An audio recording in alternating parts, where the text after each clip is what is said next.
Yes, hello, I am James Rowlands, and today it says WNR382. It's NXT UK, but I am not alone. I have the pleasure to be joined by Monty. How you doing, man? I'm doing good. I'm ready to get back into it. It's been a while, honestly. But I caught up. I got a chance to check out everything that has happened, so I'm ready to break it down, But I'm happy to be back here on the WNR. Well, like I said, it's always great to have you on. I do apologise for giving you so much try and watch. I know, unlike me, you have a life, and I'd just like to apologise for everything. Oh, it's no big deal. It's no big deal. I love doing it. This is I wouldn't, I really love not only just wrestling in general, but podcasting. So this is always fun. I'm always down to do a podcast, especially when it's about wrestling. So we can do it, man. Let's do this. Well, without a doubt, we're going to get to it. We've only got 3 episodes of NXT UK to catch up on, but we have a shitload. And, of course, we'll get into all that good stuff later on. But we start with late W got broken. Weirdly enough, the last time I actually said Bobby Lashley. It's nice they listened. What were your thoughts on this? Oh, man, I really enjoyed it. I learned a lot, about Bob, and it was kind of cool to see, a retrospective of a lot of things that he's gotten to do over the years, and I didn't even really know the details really until recently, watching this and watching I think it was WWE 24, and learning about why he ended up not being able to go in the Olympics in 2004. So it was just getting insight into situations like that.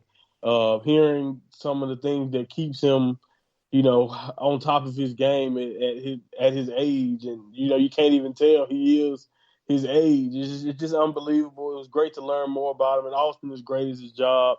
He's always asked the right questions, and this seemed to flow really well. And I was really happy with this, though. I was definitely happy with not only the selection of having Bobby Lashley, but the outcome of the show. It was a good watch. I learned a lot, and it was fun.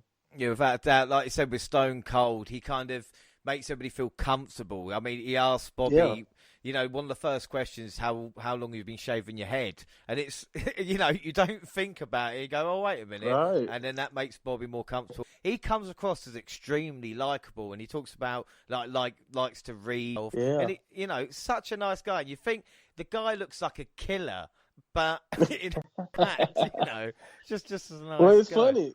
It's funny. I remember years ago, but especially before this run and his most recent TNA run, that was a thing. That was one of the knocks. Is he looks like a monster, but when you let him speak or when you just got to know him, he's so mild mannered. So it's hilarious. It's great to see how he's settled into just being an ass kicker and like the confidence that he portrays on television now, and his recent run and what he did in Impact. It's kind of cool to see, both sides of Bobby, and I agree. It's kind of funny how you mentioned that. Well, the thing is as well, why? Because some wrestlers and a lot of we noticed, but they didn't really it. And but then again, that didn't work out. Right. I'm back now. Talks about wanting to learn and going, credits Impact, going there and actually learning how to wrestle. And it's amazing when you see these interviews, and it's like it's normally 10 years of someone being a wrestler when they start actually kind of what's going on. Exactly what happened to Bobby Lashley as well. Yeah, you have these unique people who are really young and they catch on really fast, and those outliers, though, like you said, a lot of times it comes with experience. Some of the greatest matches of a lot of the greats' careers happen in later stages. It didn't all come together in the first 5 to look at Stone Cold Steve Austin, the first 5 years of his career as comparison to like the last 5 of his actual wrestling career, and you'll see 2 completely different stories in the finished product. And so it's kind of crazy when you think about that. But Bobby Lashley is another example of just like that hard work paying off. And I think with his most recent run, it all culminated perfectly. He finally was where he needed to be character-wise, along with where he's been physically and in the ring. Well, I quite like the fact they mentioned the MMA and the Bellator stuff, because that's when I kind of picked up from Bobby. You know what I mean? Like his Right. fights. Mentioned CM and Dan Lambert who are on AEW telling. But then again, you're not really going to tell Bobby that, are you? Like, you know. And one of the things that did actually make me laugh out loud was MV Impact, scheduled to be the champion, got injured. Bobby became it, and then in WWE, MVP getting injured, Lashley wins, and he says that's a good thing now. Those little bit of nuggets of information are fantastic. Yeah, man, like paying attention to that amount of detail because it's ironic how that worked out. But yeah, I definitely popped at that story, and I loved how Bobby expressed something as simple as what the Hurt Business were wearing and how important that was, and how much that meant to him, and so it's just it make me wish they lasted a lot longer than they did. I'm pretty sure we all missed the Hurt Business. They had so much potential, but at the end of the day, yeah, this was fun. This was great stuff, and I can't wait to see who Austin interviews next. Like I always learn a lot, even if it's someone I've heard speak about their career numerous times. They found a way to strike up another interesting topic, or you find out another factoid. So it's just always great to watch a Broken Skull session.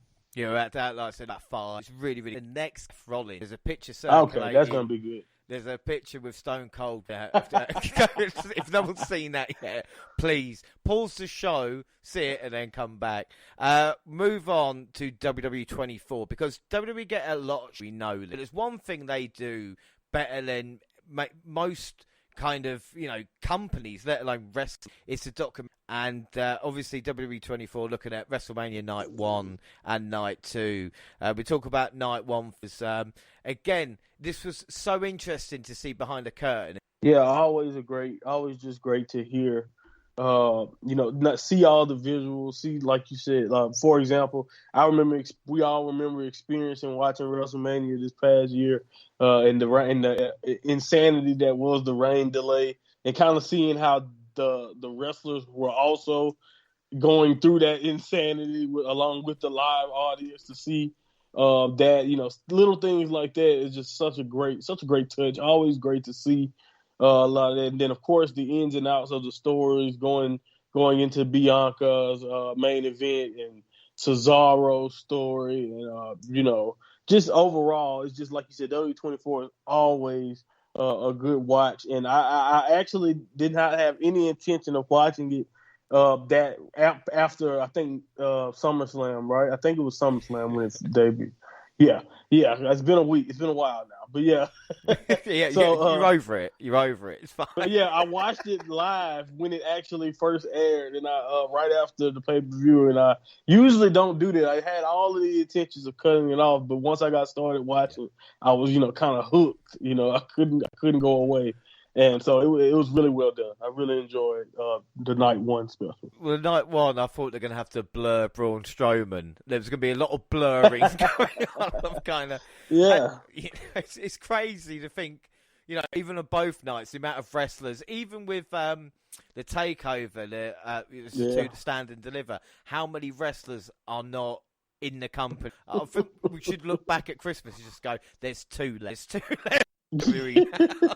They're all gone. Oh my goodness! Don't even get me started. It's insanity. It's almost impossible to keep up with. Sometimes I find myself, watching an Impact, or watching a clip of Impact, watching a clip of something from AEW, and like, whoa, is this the Twilight Zone? Because everything is completely different. Yeah, everything. For example, if you want to go listen to our very first NXT update of the WNR podcast, you will probably feel like that was a century ago. It's insanity in overall. We're at that, and enough. Coming up, start of October. Yeah. We'll make sure we do something. Since last October, this is a completely different world.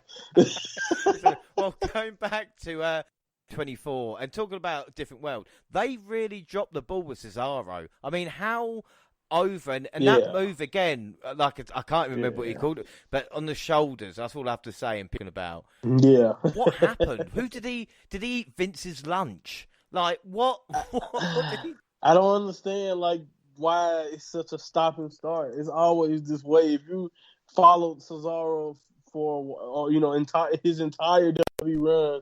It seems like it's always a good few months or a good angle here, and then the next thing you know, back lost into the shuffle.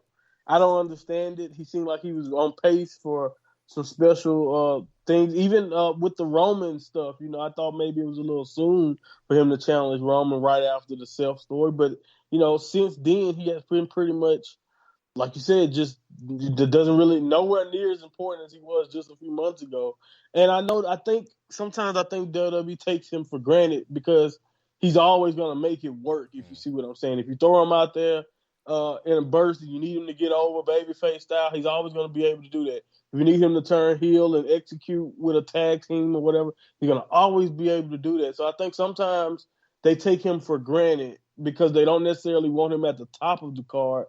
But at the same time, they know that at the end of the day, he'll be over. At the end of the day, it's going to be a solid match if we put him on the card. And they kind of take that for granted. You know how it is. We talk about it all the time. People like Kofi Kingston and numerous amounts of people who've had to work a long, long time before they ever got the recognition that they deserve. And you can just add Cesaro to the list. And that's a growing list in this company. I can think of a lot of guys who probably deserve a lot more than just what they have been given recently, if you think about it. But, it's not always about what you deserve, I guess. Well, this is the thing, isn't it? And it's the wrestlers, but you also could be the curse of Roman Reigns. Let's not forget, he's done more damage to the top-level roster.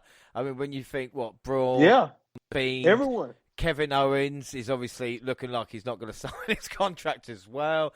Obviously, Daniel Bryan, Edge is going to... it's just, it's crazy. But how nice is Cesaro? How across? I mean, also Bobby got rid of Gusto, but Cesaro just seems like a nice. Yeah, exactly. He's genuinely a good guy. Everything you hear about him, he's always been beloved, and he's been having great matches for a really, really long time. And I'm not going to be, again, I'm not one of those people who think everyone needs to go to AEW, but man, if he could spread his wings, and not even AEW, NXT, a true NXT run or NXT UK run or something like it. You know what I mean? Something where he can actually get a chance to showcase what he can do on a basis, on a full-time basis, and not just be. He should never be in catering. Like I see it all the time. Like I was watching. There's no way that he should have been so important at WrestleMania, and then now at Summer, nowhere to be found. Like I don't understand how you don't have a place for Cesaro on your card. Yeah, it is. When you think about that brass, and it's But I suppose it's another thing. Back to this, Bianca gets emotional. I get emotional. Yeah. That's what I worked out. Every time Belair I started going. And I'm still pissed off Drew lost. I'm still not over it. You would think that amount of time. Nearly ruined my WrestleMania. With the rain, I expected more accidents. And you look at how the rain, it's a surprise that we just had one slip, really, wasn't it? Yeah, it's amazing when you really think about just how bad it started out. Like, I was expecting a lot more problems with that electrical possible problems. Who knows? But maybe things were. They did a really good job of getting things on track once everything settled down. But that's one of those risks you take when you want to do these outdoor stadiums. They want the big hoopla, the big feeling of WrestleMania. Well, Mother Nature's not going to always agree with your scheduling, so they did a really good job when you really think about like the chaos of putting on a show. It's chaotic enough putting on a show of that magnitude in general, but when you add a weather threat and you add having to go through the rain delays, they did a really good job of, like you said, only having one big blooper. Well, especially with the kind of like the rain that was happening, it looked like. But on to. And again, Brian would. But isn't it crazy to think 2010, both with 11 years? And if that's even crazier, Natalia 13 years. 13, that's the same as Bret Hart was. Yeah. I'm not surprised because, like, I'm someone who, as I was watching the most recent Raw, I think, as of this recording, and Natalia was fighting Rhea Ripley. So with that, I was just sitting back and I was thinking because it wasn't perfect, but she's always solid. It's not really the most, the flashiest, but it's always solid. And she's been great at moments too if you give her a chance and give her time. Give her matches time, especially like in the past with Charlotte and NXT, and she's had great moments. But it's obviously not the run like you just said. It's the length of Bret Hart, but she's not like the Bret Hart, the female version of Bret Hart. Even though like she's the longest tenured, she trained probably a whole generation of a locker room. If you see what I'm saying, like she's helped out in many many ways. So like I think the Natty deserves more credit, but at the same time, I kind of understand why it's not maybe to where I think she's like people don't even realize. Like you said, time flies. She was active with Beth Phoenix. And some of these people who like full-time commentary, even though I know she comes back every now and then, like she was in a completely different era of women's wrestling. Don't get me started on the farting gimmick. Oh my goodness. Like, oh man, I'm glad we passed that time. And there's people who probably have no clue what I'm mentioning. But yeah, people like her. Naomi is another person that I think, by the way, the years are sneaking by. Mm-hmm. You don't realize just how long she's been with the company. Like, yeah, man, it's amazing. Just like Alicia Fox's whole career just zoomed by. And that was like a decade. Speaking of the women, and we talk about and Ripley is asked, is Kevin Belair at the Royal Rumble and Ripley being, Asuka. And let's not forget, no, it's all right. That is the answer to the question. Just Charlotte. I can at least guarantee Charlotte. We could, like we talk about, you could listen to any podcast, go in a year's time, and Charlotte will still be champion somewhere. That's always. Yeah. But Paul Heyman was a perfect Daniel. And when you think about the moment we had with a crowd, with the announcement, it is incredible that they all lined up, especially when you consider Daniel Bryan now. Yeah. It's amazing looking back. Like you said, the entire spectrum has changed almost, and it's crazy how that happened. It just happened, but at the same time, it's still like it has a lasting effect. But when you look back on that moment, that match ended up being one of the most entertaining matches of the weekend, and I believe, like you said, Paul Heyman explained it. You could just listen to him talk about anything wrestling related forever. He's just, like you said, one of the greatest storytellers you could think of. But when you think about all three of these guys meeting in this moment, and I think maybe at the moment you almost took it for granted because I don't think people realize. But like looking back, that's gonna be Bryan's last image in WWE. It's crazy. It's getting stacked. It's getting stacked. Yeah, it's crazy. Like, or then the fact that you stack Edge and Bryan, like that finish too, just like the imagery behind it. I always thought that was kind of almost understated. We kind of let that happen, but he literally did it. It is not, that's not what I'm used to seeing. That type of definitive finish. But the match itself was great, and yeah, getting that insight, seeing the nerves that I know that went into it, and also experiencing like even the little mini storylines of Edge finally getting to perform in front of a WrestleMania crowd after making his big return in front of no one. You know what I mean? So like, it was amazing. And again, like we said, WWE24 does a really really awesome job of telling those stories in a great way and making it all come together perfectly. Yeah, right down. Brilliant stuff. And finally, it was nice to see Timmy White as well recently. Absolutely. Yeah. And then lastly on the network, never forget of a commentary about the first SmackDown after. Now, I did speak to the Ultimate One about this on our last podcast. Incredible to go back and listen to that. But where were you on the day, and what were your memories of it, if any? Well, I'm probably gonna show my age here, but I was in first grade, in Louisiana, so I was like completely. I wouldn't say unattached because like what happened is when you're in first grade, you don't really know what's going on, and they cancel school, and it's a half day. You're just excited that you're getting out of school. We didn't really have a clear explanation of what was going on, but we saw like the terror and shock. I know I remember and the teachers did not have a clue what was going on. So you just see we didn't know because they just didn't express everything in great detail. I just remember getting off the school bus and going to my aunt's house and seeing it on the television what had actually happened. And still, like I said, being so young, just 6 years old, I believe. Yeah, 2001. So not quite 6, just still 5, but in first grade. And yeah, I just remember getting out of school early, looking at it, and just not even having a clue, what just happened. And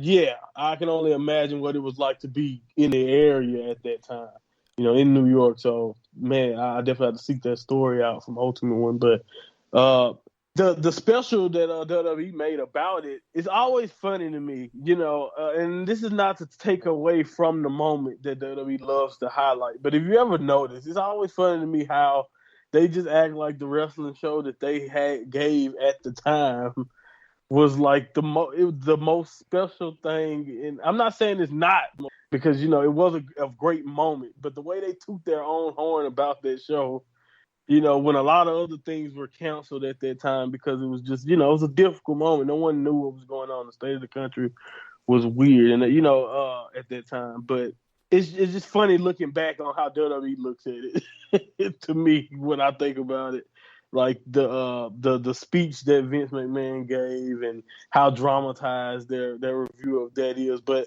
it definitely was a big moment at the time. It was always, I do remember at the time the show being a big deal. So if we're putting it in that proper context, I do understand why, a 20-year anniversary, I understand why this special was probably, a good special for people to watch. But it's always funny to me to watch WWE toot their horn, make it a little bit bigger than maybe than it probably was.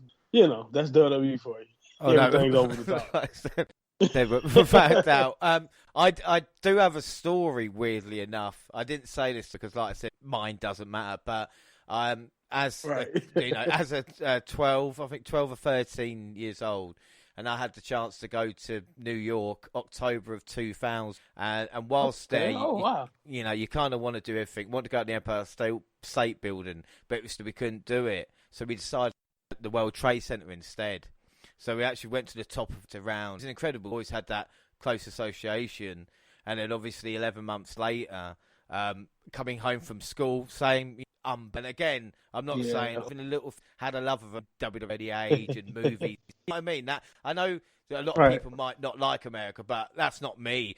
And when it happened, it was absolutely crazy. And I remember WWE, and like you said, a lot of it to pat themselves in the back, but they said everything stopped again until COVID. And I think that's when they're telling us on there, you realise, fucking hell, it's not been like that for 20 years. Yeah, and exactly. The moment in that time, it was very, very weird, very, very terrifying. It was just crazy, And like you said, until now, I don't think people really truly grasp what it was like to be, in a situation or like in a state of crisis like that, And as I got older, I got more educated on, exactly things, and now.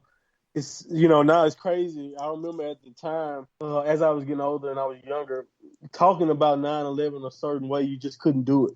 It was one of those, just one of those places that hit home with one of those things that hit home with a lot of people.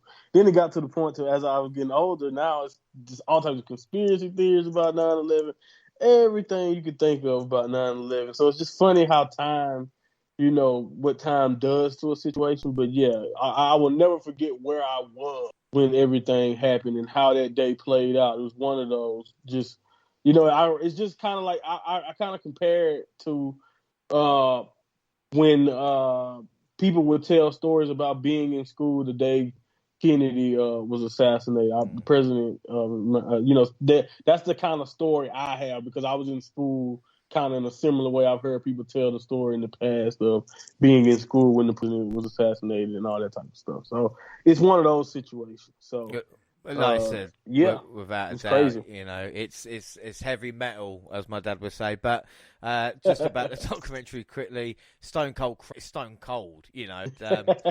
Edge wanting to go home. The crew, they were going to have a show, get stuck together, and you're just saying. Oh. And then, when they did the show with the like this, the national anthem made me cry again. Bless Lillian Garcia. I hope she gets the credit that she's absolutely unbelievable. And I didn't know The Rock faced Austin after the show, which kind of annoyed me because I was like, have I ever seen that match? I didn't know it existed. Yeah, and again, and I that was my first time ever really hearing about that part too. So like that's what I'm saying. When you, those are the greatest things about a lot of those documentaries. They're so well done. You find out things you didn't even know, and it's just so cool to think about that. And just I can only imagine what it was like for the people who were there live. In that moment, it was a lot of heavy hearts, a lot of excitement, but at the same time, it was the first step, and they always talk about like that was one of the first public steps to normalcy. So it was kind of dope that wrestling was in that position. So I understand the importance of this, and it was, again, that's what makes these documentaries so great. The little bit of things you pick up along the way, along with getting the backstage experience. But I can only imagine what it was like working that show. Like, had to be hectic, Yeah, like it must have. The documentary's not too bad, but like I said, in our life. We'll move on to news though, because WWE Japan has closed its report, saying the game business over the first. Of course, the original plan for it to be seen in the UK is to open Australia. There's a lot of talk with other Japanese. I don't know if you've heard any of these stories of WWE attempting with Japanese, and what is on them kind of stopping now, maybe more focusing again on American talent, or maybe even just like British. Yeah, I didn't even really. This is my first time even hearing that they were shutting it down. So I didn't really even know that. So I do remember, of course, the plan to expand, and I thought it was a decent idea at the time. But it was almost, it makes sense to me that certain things would have to go away if you want to believe, their key line for reasons why their roster is depleted pretty much. So like if it's budget cuts, it makes sense for that excuse if they want to use that. And yeah, maybe they just want to focus, like you said, on more American talent, more like you said, British, or just like, they don't really have the means, or they feel they don't have the means to keep, to do that right now, to keep spreading their wings out that way. Especially when you think about the new direction that they recently have come out with. They want to bring, homegrown, not too much independent wrestling talent, into the fold. So, maybe that's a part of that too. So I don't really know exactly what to think about it, but I really wasn't sure what the end goal was with WWE Japan anyway. It do kind of sucks that it's already dissolved, but I guess we'll just have to keep a lookout on, see what's next. Yeah, and will they shift to like another place, or will like you said, they shift their focus to America and Europe? Well, it's going to be interesting to see what happens. We had that, Triple H big meeting of it going different places. He has changed from where it was maybe a couple of years ago as well now. But of course, you might not have heard that news story, but of course you've heard about Forty star Al Snow saving a child from drowning last week. He sprung into action at Santa Rosa in Florida after hearing a young boy for help in the midst of a riptide. And when it became apparent the lifeguard wouldn't make it, he offered him headphones and got actually arrested. You can't make those types of jokes. No, he then went and actually sold and managed to grab him further out. Snow said he was able to hand the child off to the lifeguard before swimming to save himself, noting that he well done, Al Snow. That was a really up next. What? The Undertaker and a New Day will be active films being released by WWE and Netflix in time for Halloween. Today, Escape the Undertaker. That features the Undertaker and the New, the fate of as they enter Taker's mansion. Right, anybody's going to slate it, I dare you don't play it then. Don't play it when it comes on there. What are your thoughts on this? Is brilliant. Oh, goodness.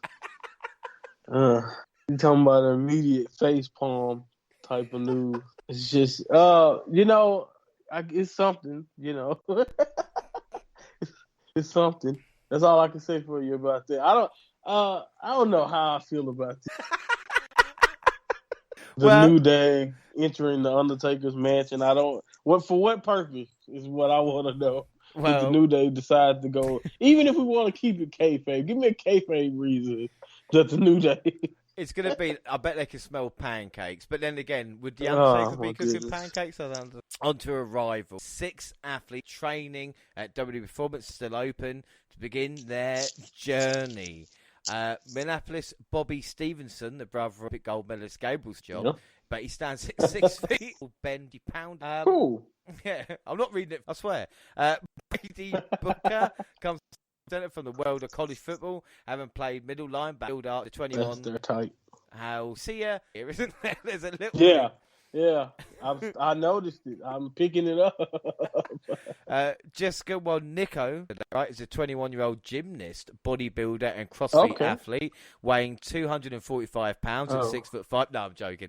She's a gymnast in trampoline, and then Joseph Fatu is the younger brother of SmackDown Tag Team Champions Jimmy and Jay, and the son of Rikishi, 6 and 23. With Dawkins is the latest one, 6'1", recruit, is a nephew of NBA legend Daryl. Oh my goodness! And also Daryl Dawkins. Ain't that something? Yeah, it's good. Right, cool. WWE signs, and then they signed Pick Gold medalist. Yeah, headline. Sota spring into. I was waiting on you about some of these guys' MLW and ROH histories and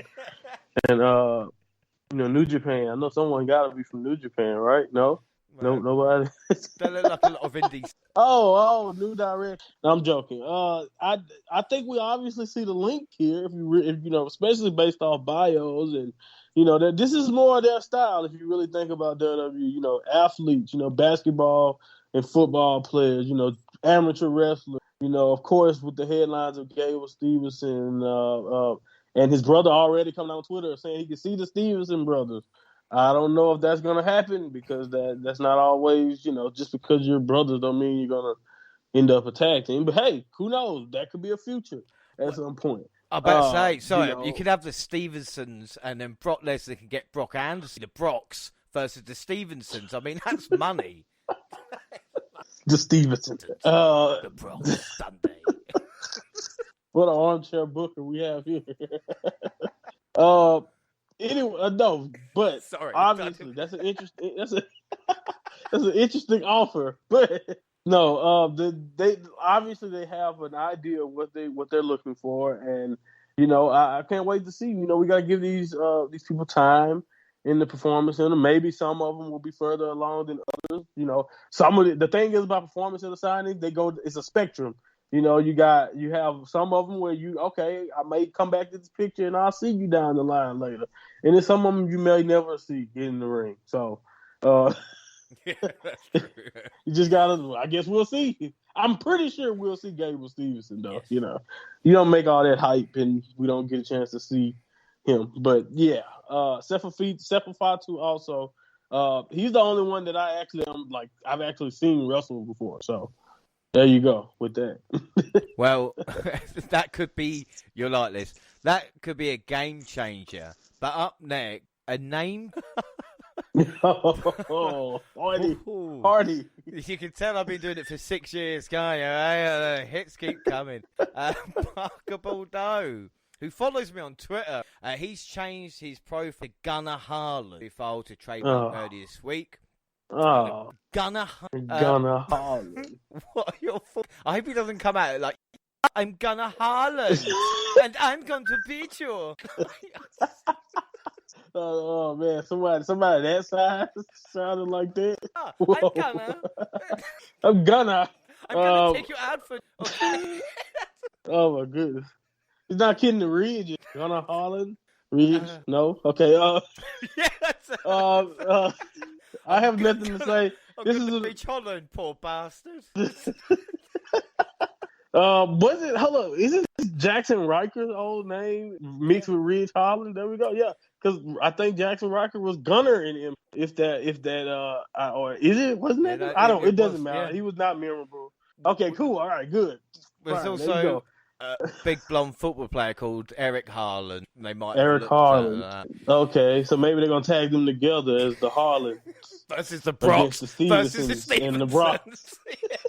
WrestleMania. Take my money. 2025 WrestleMania. Cool now. I get an email. Looking back. Did you ever listen to that podcast you did back in September? No. What? No, I don't remember. Unless the DeLorean shows up. We got to go back. Back to the podcast. Right, so I said arrivals. Now, departures? No, I don't know. But we have got a health update, and hopefully... And this was about Triple H. He underwent surgery last week at Yale New cardiac, and the episode was caused by a genetic heart issue. He was expected to make a full recovery. It was about Vince SmackDown last week. The reason they kept it in-house till after. Are you surprised with this? What are your thoughts? Man, I'm glad. First and foremost, I'm very, very glad he's okay and everything went as planned. You know, that's a very, very scary situation. You know, and I just know how I am. I have a bad sense of humor, and you know, once I found out he was okay, I did have a theory into how this played out. He was also misled by the headlines that thought he was being replaced. And, you know, this is a high stress business he's in. He's doing a lot, making a lot of decisions, a lot of stuff going on. You never know. But, all right, that's the joke. This situation, though, really, really was shocking. Like, I don't think no one expected that. It's funny. I saw CM Punk's promo before he debuted in AEW on repeat a lot, just everywhere. YouTube, everyone wanted you to see that pipe bomb, some of his best moments in WWE. So, like, everyone remember when CM Punk made the comment about Vince McMahon, about this, the company won't be able to change the depth of Vince, right? Who would have thought that way before that, the first person to have a health scare relating to their heart would be Triple H over Vince, if you think about it. It's crazy, right? That's just unbelievably shocking, but I'm so happy that everything is fine. And I don't know, I just wish him the best going forward. But it's insane when you think about man, didn't we talk like 2-3 weeks ago? Like, do you see how different things are just in the time in between our shows? Like, look at what happens when we are apart. Vince, keep doing weekly shows, fuck's sake, boys. This is insanity. Like, Vince is there, you know. Me worries, and I know that's a bit dark. Oh Lord! Again, like you said, no. See, I'm with you. I'm on the same dark mind state. I'm sorry, but like I said, no, a full recovery, and it's weird, and maybe it's right. Even without any wonder, if he was around nowadays, then maybe you talk about that might be it. Hopefully, a full recovery just in time to come back. So yeah, you know. Do you see what I'm trying to say when I say a high stress situation? We're all hoping for the best, but man, he's coming back home and I he's don't even work for him, and I'm stressed. He comes back and he goes, "What? Why this shit? Why is this shit up against the walls?" And oh yeah, we had shit, so we just started. What to imagine? So anyway, that's NXT. We get to enjoy that on the next update, but we'll have some more NXT after we get through NXT UK because we got 3 episodes, and we start off August 26th for the show open. Amazing Dragunov match from Takeover 36, where of course Dragunov become NXT UK champion. Then Andy Shepherd welcome us straight into the action. It's no DQ. It's Joseph Connors with his rip-off winning Regal gimmick in a shark cage, and it's Aoife Valkyrie, it's Ginny, and we see Ginny attacking Valkyrie during the entrance and ram her into the apron for the cage, but she got countered and attacked Connors and locked him in a cage. Valkyrie beat Ginny up at the ringside, and the bell went rung at that point, and when it finally did, these girls got it on. We see Aoife going leg first through a table. Looked absolutely horrific. Jenny looking to Pillmanize the ankle. Valkyrie got out, hit the top. They fought on the top, and Valkyrie on the top, but lands on the leg she banged up on, and the landing didn't look great. The doctors then checked out on a Baletic, and Valkyrie hit a spin kick onto a chair. Jenny had brought it to the ring, but only scored her a 2. And then Valkyrie then from the chair, picked her up, and gave her a sort of pump handle slam onto the chair for the pinfall victory. This was a bang of a match. Yeah, I really thought this match started off hot, and after the promos and the build, because I thought I was really excited to see what they do. And, I have to point out that barely 5 minutes into the match, I couldn't wait for Connors to shut up. His voice was just annoying me. I guess that's one of those things you got to get back used to with the emptier arena. We got took on a tour of the BT Sports Studio. I like that part, and I really thought that Valkyrie was allowed to really get a lot in, and just get, it kind of felt like Jenny definitely got her comeuppance. Uh, you know, it was funny to me when Jenny told Valkyrie that she didn't belong in the ring with her. They literally proceeded to put her right in the ring that she said she didn't belong in.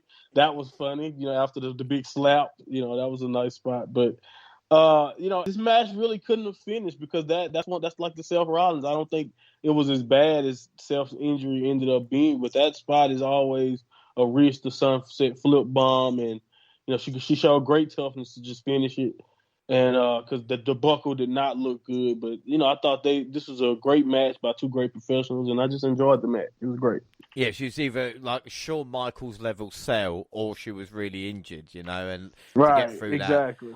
that. She does has that think about Aoife that I like, but I don't know about you, but Ginny, I think I shouldn't like the ring work. She's pretty solid. I agree. She's really, really good in the ring, and her promos, like I like how the promo style that she has. I like how it matches her style in the ring. That arrogance that she fights with, but also with this aggressive mean streak, and she gets a chance to show it. And her and Valkyrie they really lay into each other. If you really think about it, the matches, the regular match and this match, they do not pull punches, and this was no exception. So I agree. You can looking at this. I think coming from this situation, they both, that's the beauty of it. No one so far has lost status to me in this feud. I think it's been it's been good for both ladies. Without doubt, and take note, AEW, only an hour program NXT UK has, but they've got the build and the payoff for a second. You see, it can be done. Emilia McKenzie was asked about training with Miko Satomura, and Mel walked up and told Satomura she wanted a rematch since she came this close to Emilia. Got in her face and she told her this was a grown woman's conversation to go play somewhere else. Emilia wouldn't move, and Mel told her she would go through her to get to the champion. And Satomura, I wonder how long it's going to take for you to start getting. There's nothing worse than someone getting in front of the teacher and giving you and then we get Ilya Dragunov cutting an amazing sit-down promo with clips from his match with his promo verbatim. I'm a champion. I'm your NXT UK champion. I wish to describe how it... I can't just... The counters, the fear. I can't describe how it felt out of fighting. I can't... Out of pain, transfer pride. And on my face, everything I have to give. And every single person who's trying to take that away from... Long live the Tsar. Fucking quality. Yeah. It's beautiful, and I love how it's well done in the fact that I can see that promo being something that he can reference back to no matter where his character go, coming back, because it was babyface and like great enough to where you want to root for him, but at the same time he still has that edge of he's gonna do whatever it takes to keep this belt. So like. That means down the line, if he were to turn heel and maybe end up in a situation against someone else, that promo can be a great reference point that he told you from that he was going to do whatever it takes. So, yeah, it was just unbelievably well done. And just the magnitude of everything he's saying and the passion in everything that Dragunov does, much less that promo, it was just all great. Great stuff. Really, really good. And then up next, first round Heritage Cup. Number one contender tournament, Kenny Williams versus Oliver Carter. Round one, Carter dominated the round and Hammer. Williams started out aggressive. Carter then ran wild for lariat to tie. His attack. Carter scored a close near fall with a small package. Retreated to ringside and grabbed his steel drinking bottle. He removed the top buckle, distracted the referee, and hit Carter with a bottle to score the final pinfall at 1 minute of the round. Williams wins 2-1, and he is the scum of the earth. I think that's a perfect name. With a victory like that, it's definitely a fashion that made him look like, the scum of the earth, and it's probably my least favorite Heritage Cup match I've seen so far. I haven't really, as someone who's only seen a handful, it wasn't really, I didn't, it was okay though. I thought it was solid and it had a decent moment, but it was predictably, a 2-1 victory for Kenny Williams. I didn't really give Ashton much of a chance in my head, but I did think the finish was exciting. And, and it fits. And I can't wait to see Williams versus Noam Dar. Yeah, that is going to be a fantastic match. And like you said, it'd be interesting where Kenny can go as well. And you would have thought Cart would have had an advantage, but that's what probably got him back into it, I suppose. And then Nina Samuels doing her best. Kids came into Samuel Davenport. She left for. I don't mind Samuels in this role. And then Isla Dawn was back in the woods with a little wooden Wiccan box and put the strands in his hair next to Mackenzie's watch. Then put the box back under. He's still creeping a doll. I don't know who's taking the cake worse. At least I can. I don't know, man. Witchcraft, Alexa. We get a video of him, and then knockout Sunday match in the main event. Rampage open to black ropes as well. Yes, I round to make stripping out, and we see him trading hard shots early on, beating each other through the barricade and back, and both were a fight. They traded blows and were a hard right, but Rampage wasn't out. Glasgow send off of the bells, but Brown still was conscious. He came back with a hard clothesline, and Dr. Brown then hit him one with more strikes, another Dr. Bomb, and followed with some hammer fists until Coffee was out and the referee stopped the match. And then Coffee bumped Brown's fist after the match. What were your thoughts on this? Because you don't get this. No, you really don't. It was a very physical match, like you mentioned earlier, and I thought the right person won. And the commentators, I have to say this, were a lot more pumped for this match than maybe I was, even though I did understand what they were reacting to. Because Coffee, oh my goodness, man, like at moments just was doing things like the salt. It's always great to see someone his size doing a moonsault. And just like the physicality, and like you said, they had moments where they obviously not only sold it well, but looked very winded. It was just a real fight. And honestly, at times, in my opinion, I thought it went just a little bit too long for me. That may be like the only thing I can say about it. It dragged on at moments, even though I thought it was all okay stuff.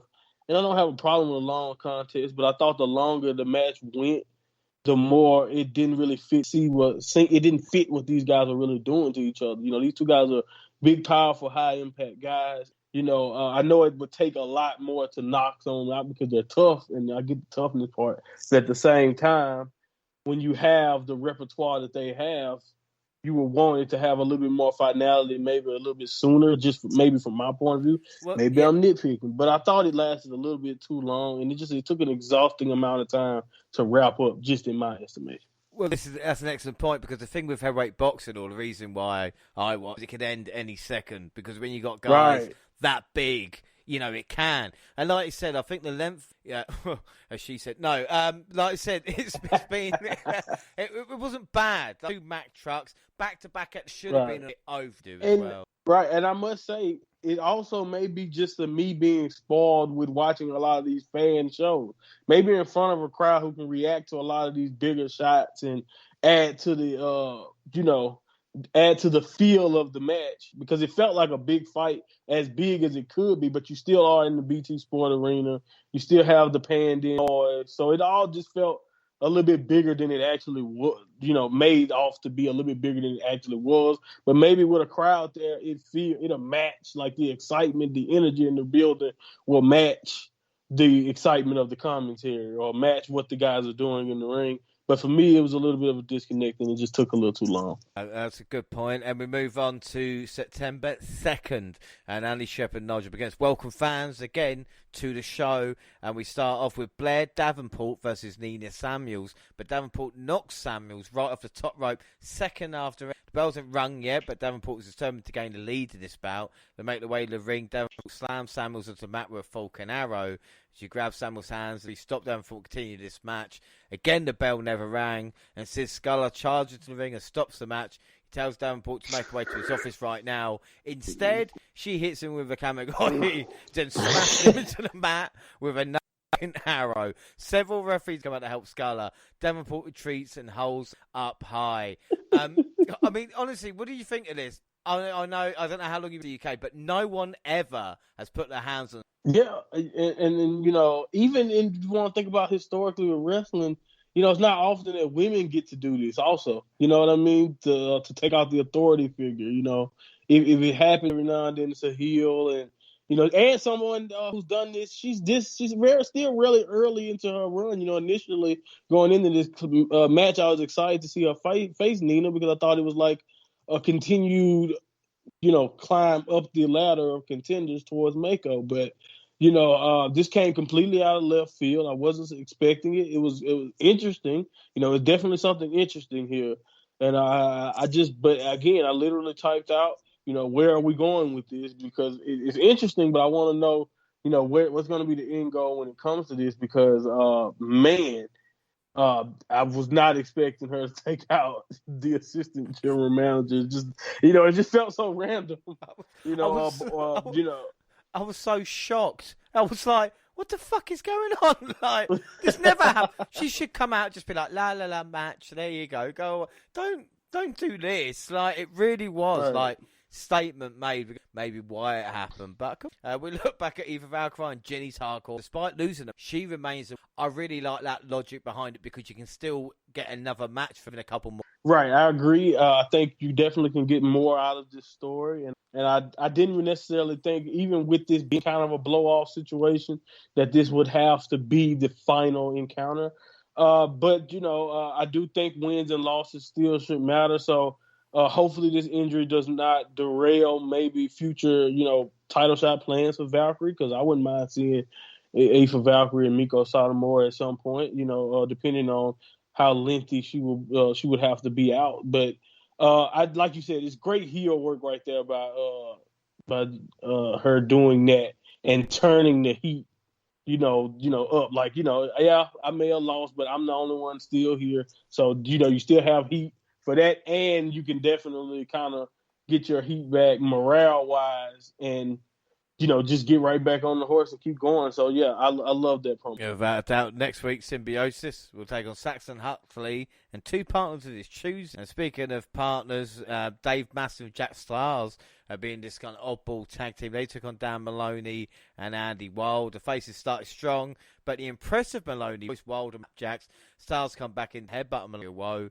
Mastiff makes one more tag in this, and he charges for a scouted cannonball victory. And Andy Wild, yes, he's fucking. What did you think of this matchup? I thought this was solid stuff. It was really, really good. Solid tag team action. Probably, something that I'm coming to be used to from NXT UK. You know what I mean? Just a solid television match is the way I would describe this. But Mastiff and Stars are continuing to build their record as a team to possibly get a tag team title match down the line at some point. Because I thought Wild, in times, and they were very competitive. But I wanted to ask you, do you see Stars and Mastiff being an actual challenge to Pretty Deadly, or or actual possible tag team champions? Is this where we're going? I think we're seeing them going to be the challengers, but I think Dave might be nice to throw Stars as far as he possibly can in the studio. And I think, you could get some momentum on your side, maybe throw him outside, right, and then have a massive heel, because we've not really had that. The problem with NXT UK is that with angry heels at the moment, I mean, Shah Samuel's not really, you've got my favourite as well, Sam Gradwell, and of course Joe Coffey's maybe turning a little bit face. There's some big badasses, isn't there? So, and as we've talked about with situation, it's not that strong. You've got subculture and stuff like that. Yeah, maybe a bit stopgap. Speaking of Pretty Deadly, they were attacked by Gallus, Mark and Joe, who looked like maybe they're turning face as well with Joe. And honestly, reaction, a doubling of reaction, then it would be given for Pretty Deadly, because that was fantastic. Like, well played. Oh yeah, over the top in nice pants. What an outfit he was wearing and got soaked. Unbelievable. Next week, NXT UK will show Ilya Dragunov versus Volta from NXT TakeOver 36. Yes, I'm in. And Amelia McKenzie versus Amel is our next match. We see Amel locking in $1 Million Dream. So the Amel kicked out. McKenzie rolls Amel up with a small package. Amel tries to ragdoll the counters with a backslide. It's a hard elbow in the corner and escapes with a well-scouted dropkick followed by a face wash. But McKenzie evades another counter from Amel and stacks her up for the pinfall victory. What were your thoughts? Yeah, I thought this was solid. Typical WWE finish with a nice roll up, of course. But Amelia McKenzie came in, stepped up and took out the former the contender of Amel. So I was actually shocked by that. I was expecting Amel to take her out. I know she was under Mako's wing, but I kind of, I wasn't really ready for that victory. But it was impressive showing by both ladies, and I really don't know. I don't necessarily believe that. Not necessarily that this Amelia McKenzie and Amel situation is over, but I don't think Amel is done chasing Mako Satomura, and I think we'll see what happens as time goes on with that. Yeah, I think both women showed something. This was good when it warmed up. Student learning from the teachers, the overall arc at the moment, and even with Mel's boot coming off step, which credit to that. We look back at what Blair Davenport did to Sis Scala early in today's program. Chopped. And now the main event, Heritage Cup, number one contenders tournament, Nathan Fraser versus Tierman, with Rohan Raja, we say. Round one, no fall. Round two, Fraser opens this round with lightning chops. Tierman wraps his hand around Fraser's neck. Rohan Raja dive. Back in the ring, Tierman clocks Fraser. The first fall in this matchup. Round three, again to round four. And Fraser runs his laser focus on Fraser's left arm. Tierman heads to the top and executes a missile drop kick on the back of Fraser's neck. And Tierman recover, but Fraser manages to kick out. Fraser traps Tierman with a small package and picks up the fall. So all square leading to round five. And Tierman is beside him. Conversing with Rohan Raja of what just happened. He was inches away from front face slam, but Fraser pops out. Fraser flies out the ring with a dive through the ropes. A big elbow on Tierman for another knee. Fraser repositions himself on the top rope. Raja tries to distract him. Fraser jumps off. Tierman rolls out the way in time and hits a flipping DDT for the second and final fall into the second round of the Heritage Cup. I think, what were your thoughts on this? It's fantastic. Yeah, this is great stuff, man. I was really into this match. I really love the intensity, like you said, specifically the fifth round, and just like you said, Tillman just anger radiating through his body language, and Nathan Frazier just being unbelievably impressive. To the point to where I almost was shocked that Tillman won. Because Frazier looked really, really good at moments, and Tillman, like you said, had it won. Thought it was over, but I love that little tease. I love that little, again, predictably 2-1, of course, but the teases and the drama within the match definitely makes up for it. So I really loved it. The only thing I said about the end of the last part, it's always funny to me how manager interruptions are now, especially when a manager is just saying something, as if someone saying your name would distract a wrestler. That only works in an empty arena setting, because like if you were in a crowd, I'm sure you hear all types of stuff while you're in the middle of completing a move. You know what I'm saying? So it's just always funny to me. I think they did it with Drew at WrestleMania with the MVP just said something and Drew hesitated and got speared, I believe, or whatever the situation was. Like, that's just, you know what I mean? Like, it's crazy to me how just hearing something can stop a wrestler in his tracks. it's weird how it happens. But talking about that, some moves had my as Pat that flip DDT. Honestly, I was, when I first saw Andrade, do you think Tim has got that aggressive nature Andrade did? And I think if he can utilise that, he's going to be a major player in the UK. He'll be a great match A champion.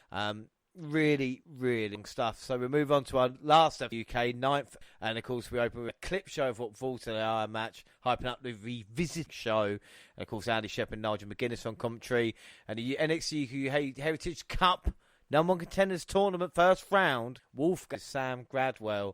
Round one, Wolfgang overpowered Gradwell early. They brawled it for the apron. Wolfgang was about to punch Gradwell in the mouth as that round ended. Round two, had Wolfgang trapped in an armbar on the mat about halfway in the round, but Wolfgang powered out. He hit an axe handle off the top and a running kick to retaliate, and Gradwell slapped him and escaped ringside to catch his breath for the last few seconds around. He ain't no yogurt. And then Wolfgang started out wild, but Gradwell stops the spear with his knee brace, then hit the flatliner for the first 24 seconds of the round. Gradwell 1-0 up. This is going to last. Into round was hurt, and he favoured it. Immediately fought back and front slam off a suplex or a pin in 1 minute 30 another round. Bollocks. And I still hope Gradwell could do this. Into round 5. Gradwell hit a hard forehand for a near fall in the first minute. He evaded 2 spears by Wolfgang, but fell victim to the third at 1 minute 1:17 of the round. Wolfgang wins 2-1. The deep fried yogurt won. What were your thoughts? Wolfgang took the victory in a very, very physical match. I thought Gradwell did a really good job. I was really impressed at moments with him. I understand why you are rooting for Gradwell. That's the one thing that sucked about this entire situation. I kind of figured Wolfgang would get the victory, but I thought it would come at the expense of someone who has a lot of potential. So it sucks. But this is decent. This is decent. What is decent? This is decent. Not necessarily the best thing I've ever seen. That's why I'm thinking about a B, I guess. But this still was very, very decent. It was enjoyable. And, maybe to me, the Heritage Cup matches overall has just kind of declined as the tournament has went on. But, either way it goes, I think they had a lot to live up to because Noam Dar and Mark Andrews, I believe, started off really, really hot. So, maybe Noam Dar and Kenny Williams will pick up the intensity. But either way it go, I really enjoyed this overall. It wasn't bad. Like you said, the only bummer of it was that Gradwell had to take the fall. Well, the thing is, I like Wolfgang, but I look at Gradwell and I think he's main roster ready, which I guess is a good bad thing. At this point, helmet on, just start quoting Shakespeare or some shit. We get a video recapping Blair Davenport's attack on Nina Samuels and Sid Scala and announced that Davenport. Now, I was a bit surprised at this. I was a bit obviously shocked at the end. But I think maybe when we know he got COVID and, shows and whether it was, I'm sure he's UK at this time, but got travelling to Japan. Obviously, with Davenport, might be living in the same house. So if he's done that, would it be a case of just self-isolating and give it a couple of left off? Unless they release. And you never know, right? No, yeah. You never know with that. You never believe to know. That's the one thing about it. But you know what? That's a really, really safe bet. I definitely, when I first saw the suspension, I didn't really know what was going on. But they would be fools to let her go. So I don't know. I doubt it'd just be completely foolish. If it's one thing WWE, even when you think about losing people like Ruby Riott, Ruby Soho now, they have some of the strongest women's divisions in professional wrestling. It just would be a shame to stop this before it gets started with the Blair Davenport. So I'm pretty sure it's something going on, angle thing. But that's a great explanation with the Will Ospreay COVID stuff going on. So I'm gonna go with your theory right now. Well, we see Kenny Williams and Noam Dar talk about their match. Both are despicable, and Dar said he was an elephant who was stomped Williams out. The battle of cannot wait. that was Scottish, by the way. Pretty Deadly defending the NXT UK Tag Team Championships against Gallus next week. And of course, when I say next week, I mean next. Well, we're doing it a little bit earlier. Gallus and Laddie sang backstage. Ace, the big head himself, came out of his locker room. He's getting a massage. He told Joe Coffey after he took care of his neck, he would take care of Coffey. Coffey got in Devlin's face, who flinched and held his neck in pain. So I suppose Devlin. But I mean, we talked about Devlin because he was lining up on Takeover. Should they be doing more with him, or the way NXT UK is, are they just waiting for it to open? Yeah, I think maybe they're also waiting on the returns of Dragunov.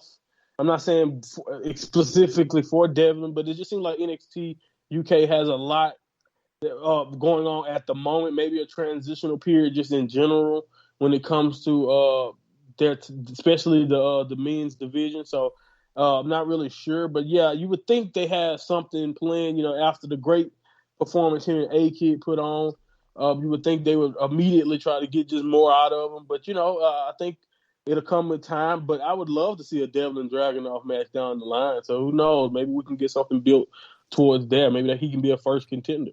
Yeah, that would be really interesting to see what happens. And up next, Oliver Carter, Ashton Smith, and Saxon Huxley.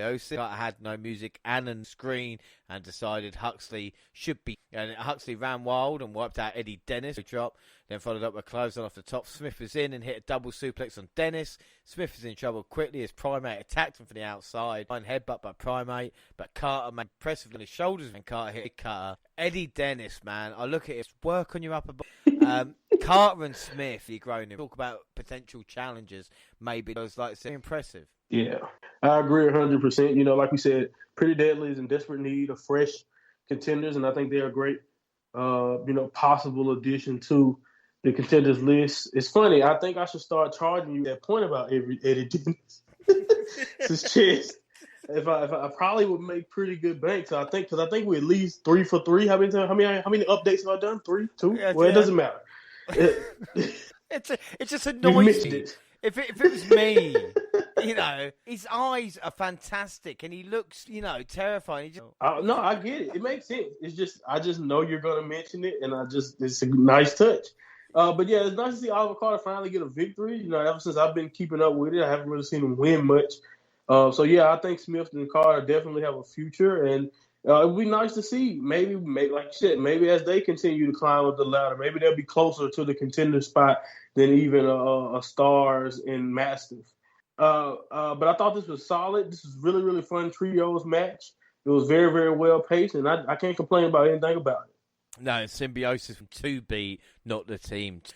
Stevie Tyler was asked about a match with Miko Satomura. She said that she got a title match and an only 4th match, and now they had a blueprint to beating her. Amanda McKenzie again, with that fucking walked up and said it was interesting. That Tyler bowed my Satomura when she was beaten by her, and that McKenzie would beat her too. And after she left, Tyler pouted again. What the fuck is Phil? Anyway, Pretty Deadly, Cutler Entertainment promo talk about how they would beat Gallus next week, just as they had 6 months. And before EA versus Volta 2, I watched the first one because, like I said, I have no life. At that point, 500 EA had the, and after that, so the free play. EA defeating Volta. Of course, we had EA, Ray Ripley, Cesaro, McIntyre, Balor, and Sheamus for this match. Volta in slightly better shape. But, I mean, what did you think of the comments by the rest? I could watch this, like, every... I agree 100%. It's always a good time when you're getting that match on. You know, how can you turn down watching it? You know, it's going to be great.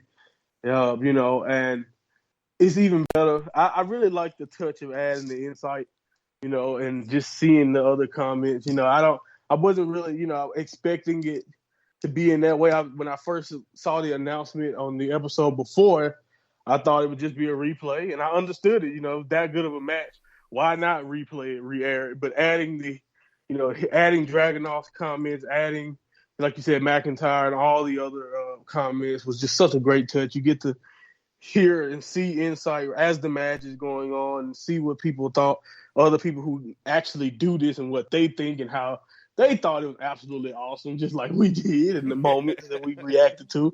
So, it's always cool. And I love when Dragunov was just like, talking about how this was the best moment of his life next to the birth of his son. And when you think about that, and you could just think about that, and then you think about the emotion that he wrestles with, and especially against Volta, the emotion that he fought with in both matches, but especially when he finally prevailed.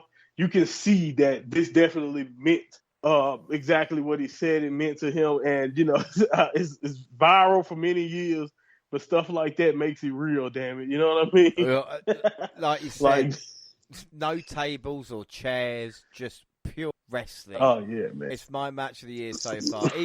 Even without the snow about the first matchup.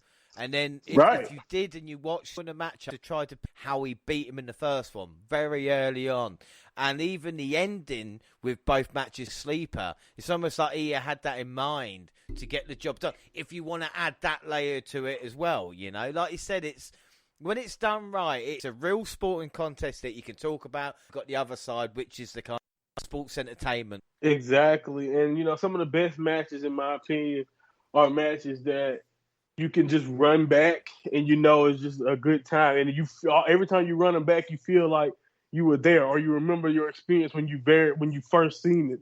And I think both of their matches fall under that category. Also another great test, muting the television and just letting it go without the environment and being able to just watch and get enthralled without any sound is another great test of one of those all-time classics. And that's what you really get there, is just being able to be hung on to every single move, every transition, every strike. It's just incredible, a great match. And like you said, clear match of the year right now, honestly. It's crazy. It's just crazy to me just how well done this is. And I think this did what it does for me is I just can't wait to see what else Dragunov now can do as champion, because after the first match, we all were waiting on the second one. So now, whether we get the third match or not, I'm waiting. You just can't wait to see what's next. And that's also what makes wrestling great, is that it's always another match. Yeah, this is the thing, and we even on this NXT UK kind of update that we've done. Actually, I want to say that to you as well. If you can come up, because obviously we do NXT update, and you can come up with an NXT UK, because I do AEW prelude. So I'll leave that with you. I mean, obviously we don't, have to talk about that, but we've kind of basked in the glory of that match. And now what we need, or what I want, is here to get to work. A couple of title defenses that we're going to see now, Saint well. Right. And I think that would be really good, because NXT UK has gone under the radar. And especially at this moment, you don't know, it could close down next week. And to be fair, it wouldn't be like a massive, massive surprise just because of how everything's happened, if you know what I mean. Again, like I said, Agreed. It sounds like you never know. There's excellent talent, and of course, next UK will be next month as well. But we will be together for NXT update in a couple of weeks' time. Well, I say a couple of weeks. This show's coming out on the following, but we have to talk about the week, because sometimes it could date an episode. So if people to Brox, people go, I don't really understand. But we have to, because possibly one of the great wrestling shows of all time happened.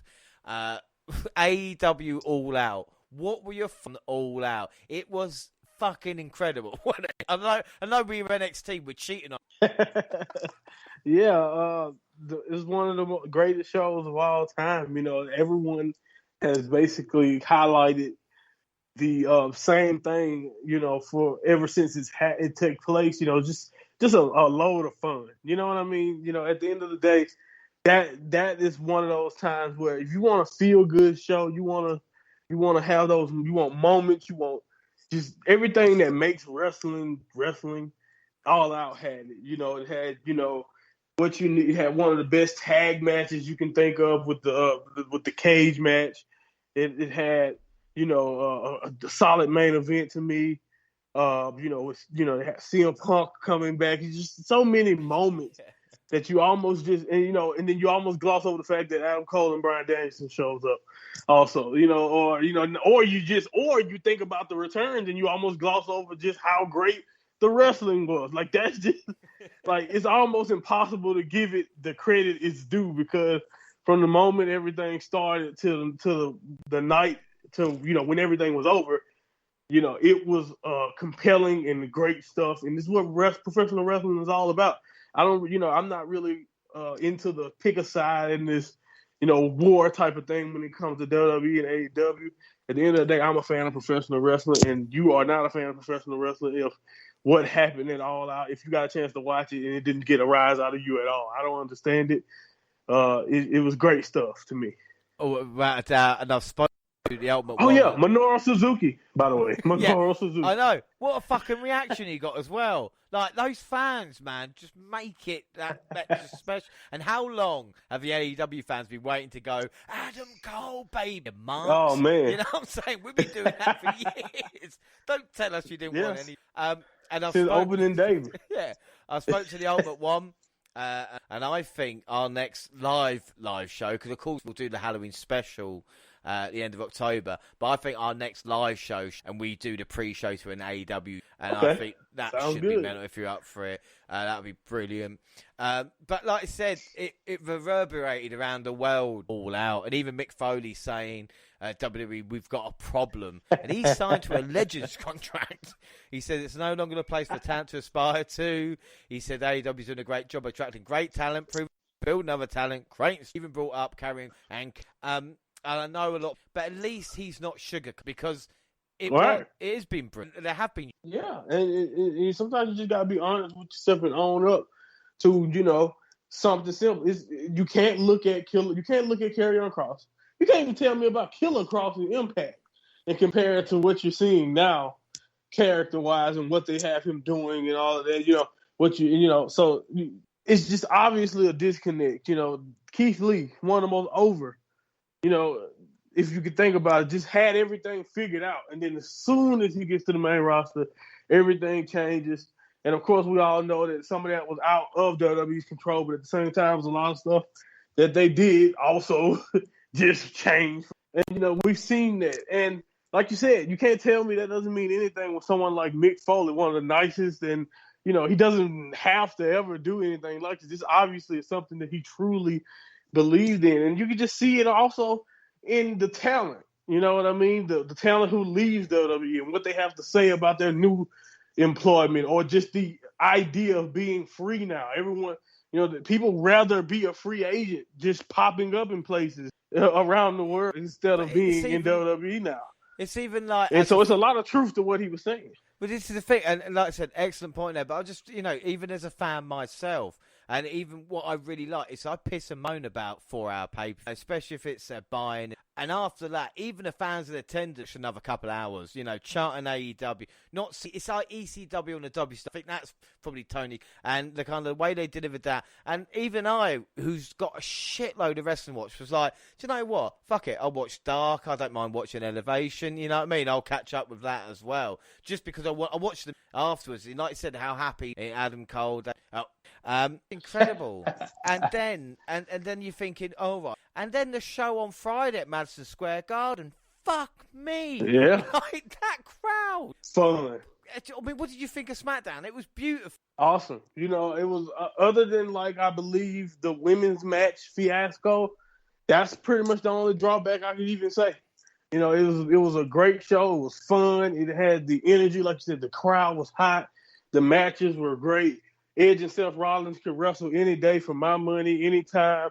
They obviously just clicked. Edge so far has done a great job of, I don't know if it's something he's doing on purpose or something that Vince is doing. They're being careful kind of with what Edge, who he works with. Well, so far he's knocking it out of the park if you think about everything he's been involved with since his return. And Seth Rollins is no exception to that. He's been great with him. Kind of ironic that Edge has a classic match with a guy like Seth Rollins at the same, in the same, manner that kind of like Christian and Kenny Omega have been going back and forth.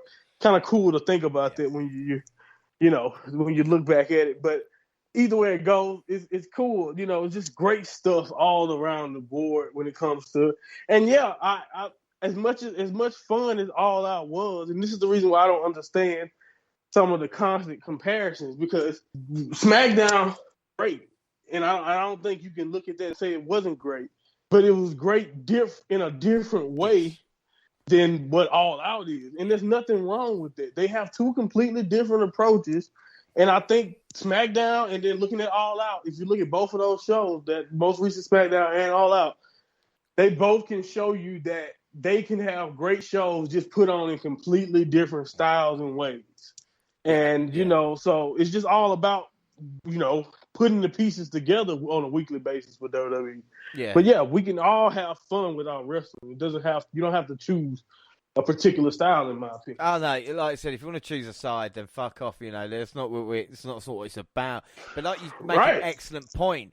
WWE, when they do it right, WWE the best at, like you said, main event players, the Reigns, Lesnar segment. This is what. These are the guys in AEW. This is what they're looking at. The few Hulk Hogan and match rocking off the build, and it was WWE that did it. And sometimes it's like, hello, McFly, WWE. You know what you're doing when it's done right. And then yesterday at work, and I read a piece saying tonight I'm going to cash in. Yeah, all right. And then I wake up and Raw last night. I mean, what were your thoughts on what happened on Monday Night Raw, with Bobby Lashley and Big E coming down, cashing in WWE first time? I have to give Raw some props, and that's something that I wasn't doing for a while. For the last at least 3 weeks, it at least has been semi-watchable. And I know that sounds like bad, but I mean it was really, really bad there, really touch and go there for a while. And I think the last 3 or 4 weeks they're starting to get a decent groove.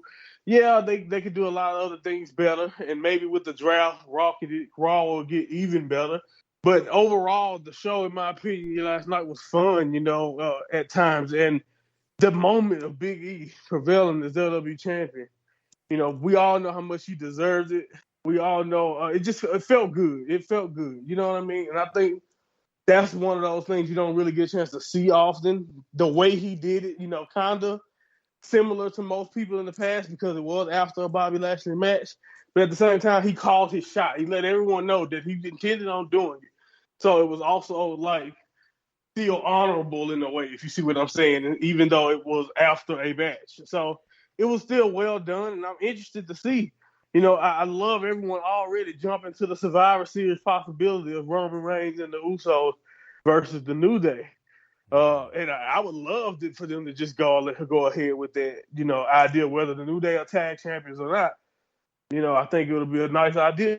At the end of the day, it was a great moment. And again, this is what professional wrestling is all about. These feel-good moments. And like you said, when they execute things the right way, it's nothing like a good cash in. We talked about everyone, deservedly so. WWE got killed for the Otis decision and the way that played out. But this, when the Money in the Bank cash in is executed with the right person at the right time and it's done right, this is the result you get. It felt great, and it was cool to see a lot of people, comrades in the industry, other wrestlers, all of them giving Big E their props because Big E is one of the most beloved wrestlers currently. So he deserves it. It was great moment.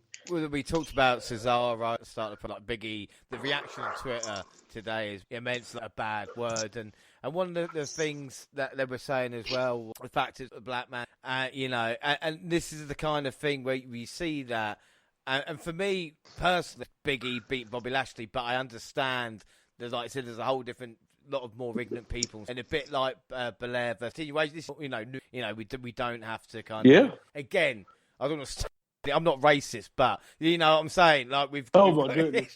I thought I warned you about that. Yeah, I know. That's what I'm saying. You've taught me to keep my opinions to myself. But that's what I'm saying. I love the moment, in Kofi and the excitement. Things is like, well, the only reason WWE doing this because AEW had a good show. Well, thank fuck. Like, how's that? Right? How's that hurting us? That's the end result we want, I believe. Right? That's what I thought we all wanted. Everyone loves for many, many years post Attitude Era. They love to bring up the Attitude Era and how great it was. Well, you only got that product that everyone loved and holds so dear to them because there was competition pushing the envelope and making Vince McMahon think outside the box and be creative. Well, that's where we're going. We got tired of the same old formula. So if it took a couple of guys leaving, starting up their own thing, doing it their own way, and making waves in the business and doing it in a different way than them to get them to change up and do something different, then we're all the better for it in the business, if you see what I'm saying. So, and as fans, we're all the better for it. You should want your company to do better. You should want. I don't understand why anybody would want any wrestling company to do bad if you really appreciate wrestling. But honestly, though, overall, to point out, like you said, back to your point about the title switch, my whole thing is that I don't know how long people thought about it, but as a black person, I've always known that for a long time, The Rock was pretty much the only one in as far as the WWE Championship goes. Of course, I heard about Ron Simmons in the 90s, of course, with Booker T and Mark Henry's World Heavyweight Championship reign, which I love the big gold belt, by the way. Always was a looker, you know what I mean? But,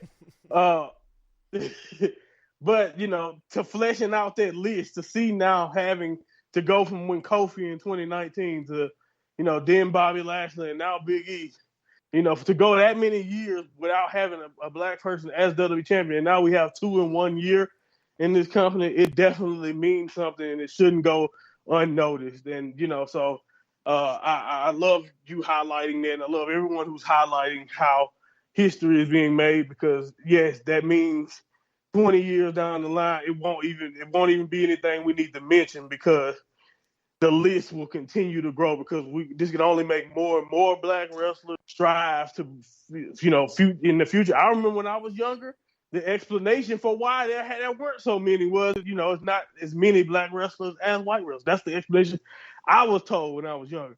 So it's so nice to see the representation and see that kind of flipped on its head as the years have went by, because now we have, black wrestlers spread out all across the world, and it's great to see. Yeah, that's an excellent point. Look, and anybody listening to that and saying, "Oh, well, it's like when you were a child, who did you look up to? Whose examples there were people who either looked like you or kind of acted like when they're kind of in the spotlight and like haven't lived that, and then the selfish going, we're back to New Day. We talk about 2019 Kofi, Big E. Come on now, let's vote for it. Woods. 2023. He's got to have his Let's do it. Let's come on. Let's start this now. Let's at least get him the King of the Ring run he wants so bad. Something, right? Throw him a bomb. So, like I said, on Dynamite, Impact's been great because always and one, because Samoa Joe's third reign as NXT champion came to an abrupt end. He announced on Sunday amount time. He's second is when he captured the championship, coming back from the hammer. Oh man, it sucks. It's like he just can't catch a break when it comes to the injury bug in wrestling. That's one of those fears you have when you come back from injury. So for it to happen so quick, it sucks, man. It really, really sucks. Again, this might be unfair because I'm pretty sure Cross gets a lot of verbal abuse these days. But man, seems like he's 2 for 2 now when he's, with injuries. When someone else. So in Keith Lee's match, Keith was exiting, and Cross got injured. Is it a curse on this title belt or something? Because when Cross is exiting, now we have this situation with Joe. It's weird, right? How that worked out. So we're going to have to watch out for what happens for the next person who leaves. Well, what is quite exciting for us is the next time we do a pod together, NXT champion. Yeah. Like I'm voting Johnny Gargano. You're going Gargano. I'm hoping for it. That may be a bright spot. We get someone get a reign from Gargano or something like that. Maybe Pete Dunne. Well, I figured that's what you would think. Well, yes, you know so well. Well, we've got the match tonight anyway. Tommaso Ciampa, LA Knight, my man Pete Dunne, and Kyle O'Reilly. They're the 4 guys that are going to compete. The winner becomes NXT champion. Don't forget, Johnny's got a wedding. Again, we're arguing about it. People listen to Update. This is what we do for 2 hours. So don't worry about that. That's all coming. But yes, if Pete Dunne does, if I don't wake up, I won't think, I'm going to be bummed out. I think he's a. That's a fair assumption. It's a fair assumption.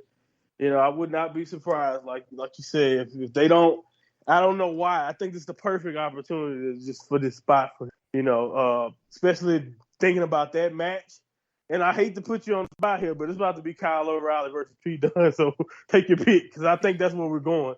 We're either they're gonna finally throw it on Kyle and just throw him to the wolves, or it's gonna be Pete Dunne's night. That's where we're going. So I guess we'll see.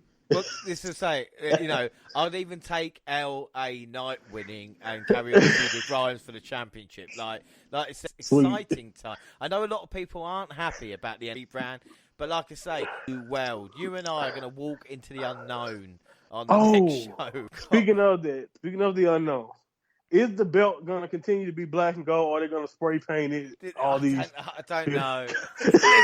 This is what I'm saying. If they do that, I'll be like, fuck you guys. But they can't multicoloured. It'd be interesting to see what happens. I don't think it's bad as right. And like I said, be right. There. Hopefully, what I hide because apparently the weddings are the main event segment. But again, we're going to cover all this. We've got 5 episodes because not only have we got the new reboot, we'll have the week after. All right. That is a lot of wrestling. But it just makes you. Yeah, something's wrong with us. We keep coming back for more. I don't know what what they put on it. I don't know if wrestling is a drug. I don't know, but we keep coming back. You know, honestly, like I said, when it's bad, we come back so we can trash it. When it's great, we come back because we love it. It really has a hold on us. It really does, and I worry about it as much, which if not. So don't forget that is it for today. So I'm at my Monty Pod on Twitter. Just Mind of Monty Podcast. Type it in on YouTube. Type it up in on your anywhere you look for podcasts, or you can just go to my Twitter, click the link in my bio. Just notify me have listened. Anyway, I appreciate everyone, and yeah, at my Monty Pod, hit me up.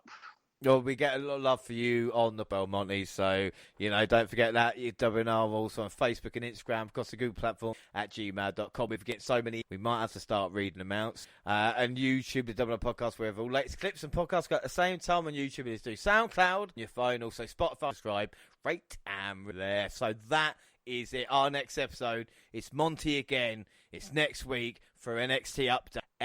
I can't. Until then, I've been James Rowlands, and I was joined by the fantastic Liz for joining me. Always a pleasure, never a chore. Always. I appreciate you. See you next time. All right. Until then, thanks for and bye.